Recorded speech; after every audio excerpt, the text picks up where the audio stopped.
नमस्कार, मैं ज्ञान शुक्ला। मैं आज बात करने वाला हूँ अहमदाबाद में जो भयावह प्लेन दुर्घटना हुआ है।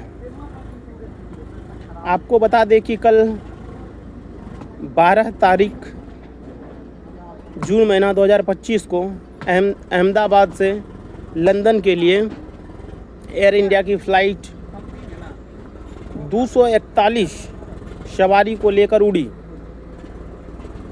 जैसे ही प्लेन ने 1:30 पर उड़ान भरी अहमदाबाद के सरदार वल्लभ भाई एयरपोर्ट से, जैसे ही प्लेन टेक ऑफ किया, बस कुछ ही दूरी पर, यानी कि उड़ान भरने रनवे छोड़ने के तकरीबन 2 मिनट के अंदर ही प्लेन जैसे ही ऊपर जाती है, एकाएक दोनों प्लेन के इंजन काम करना छोड़ देते हैं।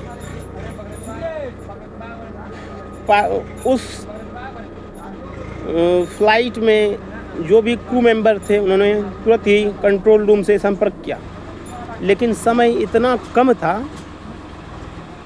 कि ना कंट्रोल रूम जब तक जवाब दे पाती तब तक प्लेन अहमदाबाद के सटे इलाकों से, जो घनी आबादी थी, जहाँ पर एक मेडिकल कैंप था, कहें कि जहाँ पर जूनियर डॉक्टर्स वगैरह ट्रेनिंग करते हैं, तो वहाँ पर जाकर, उसी छत पर जाकर प्लेन क्रैश कर गई।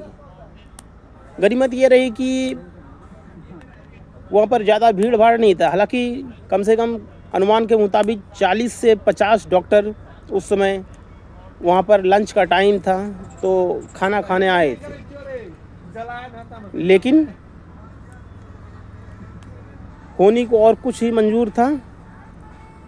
जैसे ही प्लेन क्रैश हुआ और एकाएक बड़ा आग का गोला दिखाई पड़ा और प्लेन पूरी तरह जलकर खाक हो गया। इस प्लेन में भारत के 169 से 170 यात्री, साथ में ब्रिटेन के, कनाडा के, पुर्तगाल के और गुजरात के ex chief minister Vijay Rupani साहब भी अपनी बेटी से मिलने के लिए लंदन जा रही थी, तो वो भी इस प्लेन में सवार थे।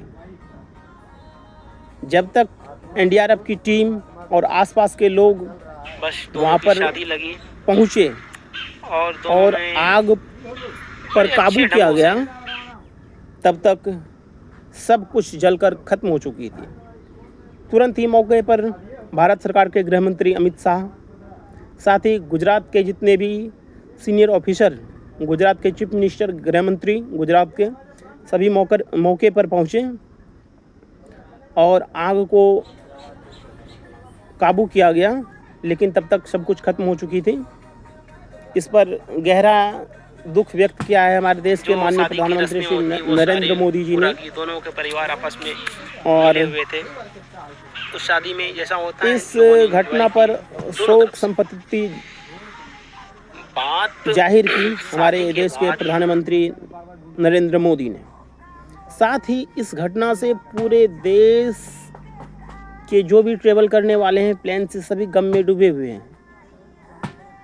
सब ये सोच रहे हैं कि क्या जो हम सबसे सेफ रूट मानते हैं कहीं एक स्थान से दूसरे स्थान में जाने में, तो प्लेन को मानते हैं, लेकिन प्लेन में ही एक भयंकर त्रासदी आई है जो कि सैकड़ों वर्षों में किसी देश पर एक बार आती है। वो दिन भारत के लिए कल 12 तारीख शुक्रवार का दिन था, जो कि कहिए black Friday, black fly Friday के रूप में जाना जाएगा, क्योंकि उसमें पूरी की पूरी किसी परिवार की ज़िंदगी ख़त्म कर दी। एक तो जो लंदन के लिए जा रहे थे 5 फैमिली थे, जिसमें 3 छोटे बच्चे और 2 उसके माता पिता थे। पांचों के पांचों उस दुर्घटना में ख़त्म हो गए। तो ये घटना जो मैं बता रहा हूँ बेहद ही दुखद और हृदय विदारक घटना है। बस भगवान से ही प्रार्थना होगी कि उनके आत्मा को शांति मिले और भारत सरकार जल्द से जल्द इस दुर्घटना का जांच कराएं और जो भी सही तथ्य हैं लोगों के सामने रखें। और क्या कर सकते हैं, आगे जांच जारी है। जैसे ही कोई नई अपडेट होगी इसमें बता दें कि एक यात्री जो कहिए किस्मत के बहुत बड़े धनी थे, एक यात्री विश्वास कुमार जो कि विंडो साइड में बैठे हुए थे सीट नंबर 11 पर, उनकी संयोग से जान बच गई है। तो उनको हॉस्पिटल में भी एडमिट कराया गया है। प्रधानमंत्री नरेंद्र मोदी और साथ ही वरिष्ठ अधिकारी उनसे मिले हैं। तो जैसे ही वो हॉस्पिटल से डिस्चार्ज होंगे तो पुलिस उनसे पूछताछ करेगी और पूछेगी कि प्लेन के अंदर में उस समय जिस समय प्लेन क्रैश हुआ उस समय प्लेन के अंदर में क्या एक्टिविटी थी, लोग क्या बातें कर रहे थे। बस देखते हैं आगे, जैसे कोई जानकारी आती है आप लोग को बताएंगे। धन्यवाद, प्रणाम।